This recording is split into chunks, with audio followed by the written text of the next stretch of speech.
everyone, this is Jackie Williams. In this video, I want to share with you a faux embossing technique. And for the sample I'm going to make with you, I'm going to use the Made with Sweetness dies. These aren't to size, they're a bit bigger than what they're showing here, but we have quite a few fruits that are just fun and cute. So I thought it would make a nice, bright, fresh card for this video. Now, the first way I'm going to show you faux embossing is just simply using your Simply Scored scoring tool, or you could even use your trimmer. But I'm just going to use this. It's nice and easy, and I'll use the skinny side, and I'm just going to score at 1/8 inch on all four sides.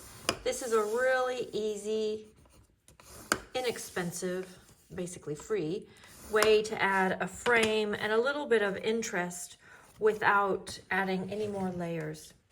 You can use the emboss side or the deboss side. I think for this sample, I'll use the debossed side, but I'm going to set that one aside for now. And I'm going to do the second way you can do faux embossing on this smaller piece. The layout for the card I'm going to share with you today, I pulled right from my Design Spark sketchbook, and we'll be doing this one, or a variation of sketch number 28.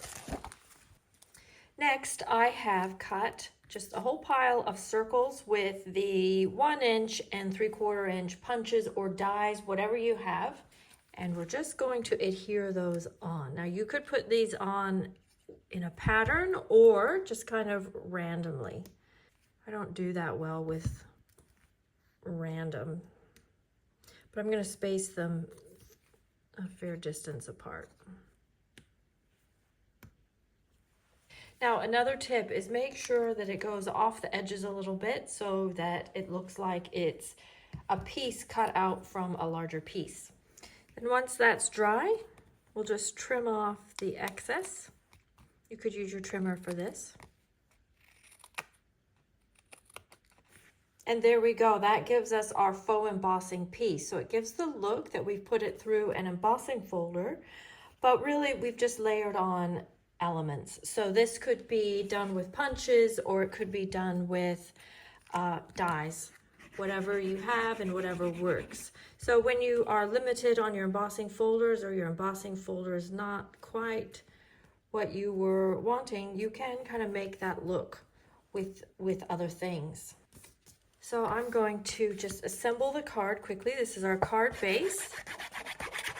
And then this is our background that has the edges that we scored on there. And then I'm going to put this one right in the middle. And next, I am going to cut all of these different fruits out of just different bright colors, and we'll assemble those, and then we'll just make a nice little fruit salad here for a really happy, fresh card.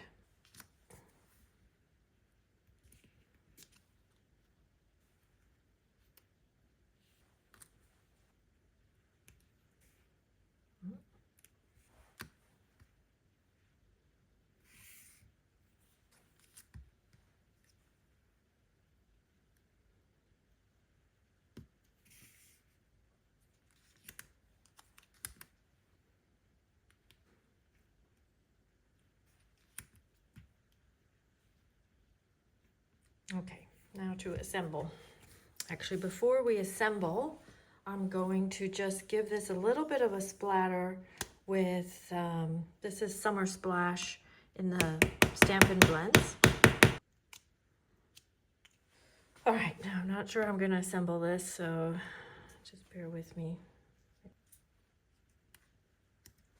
Okay, happy with that.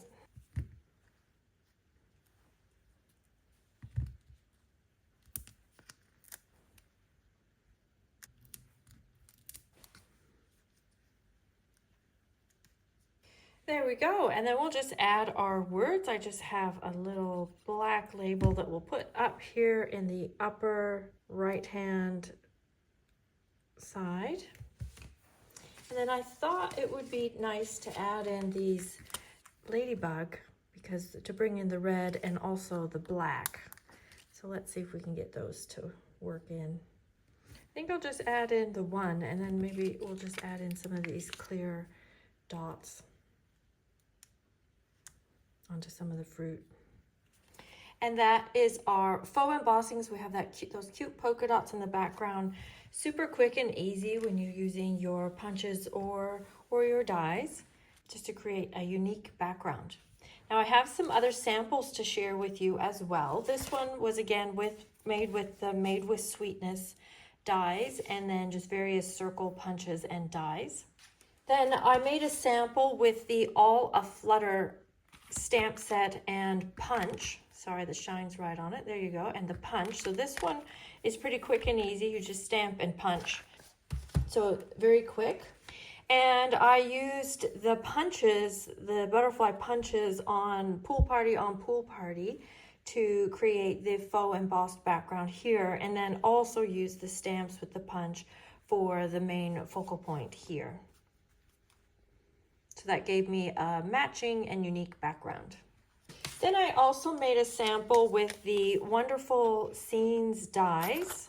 This is the set of dies that goes with this quarter's paper pumpkin kit. And I've used this little sign and as well as the little flowers. So there's my sample, and I've used the flowers here as the main, one of the main accents on the sign. Then I also die cut more flowers for the background, white on white, for that unique faux embossed effect. I like how this one turned out because they're quite random looking. And then I made a sample with the new Lily of the Valley, and I paired that with the perennial postage dies. This is a set of about 8 or 9 postage stamp shaped dies. So I've used this smaller one to create a unique background to go behind the flowers, because sometimes you want not flowers behind flowers, you know what I mean? Not flowers on flowers. You want something really general, maybe behind your floral images, which is what I was after for this one. So you can see where I've used that postage stamp die just to create kind of a quilted pattern there in the background. You could use different sizes. These are all the same size. And then you've got a little bit of interest, but then your flower is still the main focal point, the main star of the show. Okay, so there are all my samples using the faux embossing technique. I hope you enjoyed that, and it gives you a little more versatility with your punches and your dies, and gives you an idea to create some unique backgrounds. This is Jackie Williams. Please follow me for more tips and ideas. Leave me a comment, and I'll see you next video. Bye-bye.